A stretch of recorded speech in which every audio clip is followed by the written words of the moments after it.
মুমিন জীবনে বিপদ যত বেশি, কষ্ট যত বেশি, তার সামনে সফলতা তার চেয়েও বেশি, ঠিক কিনা বলেন?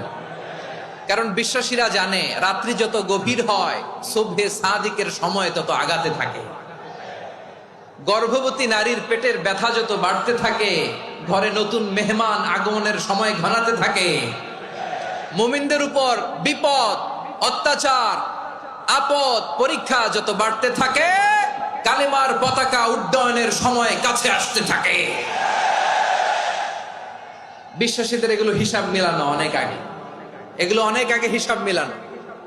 দুঃখের আধার শেষে সুখের আলো মিটি মিটি হাসে, চিল্লায় বলেন ঠিক কিনা? মুমিনরা বিপদে ভয় পায় না, তারা হতাশ হয় না, সুবহানাল্লাহ, তারা নিরাশ হয় না।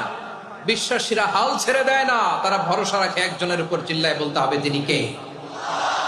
কারণ মুমিন জানে the grief isn't permanent, the test isn't permanent, the struggle in our life isn't permanent. আমাদের জীবনের দুঃখ, কষ্ট, স্ট্রাগল এগুলো পার্মানেন্ট নয়। After every difficulties there is an ease.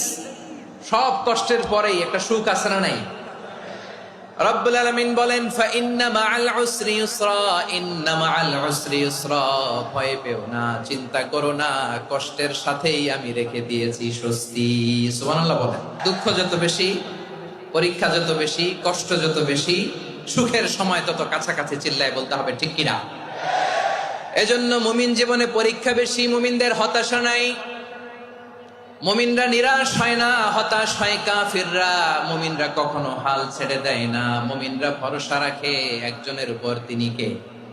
তাহলে আমার প্রিয় পটুয়াখালীবাসী, বিপদ থাকবে, পরীক্ষা থাকবে, এই বিপদ থেকে আমাদেরকে উদ্ধার করবেন একজন, তিনি কে?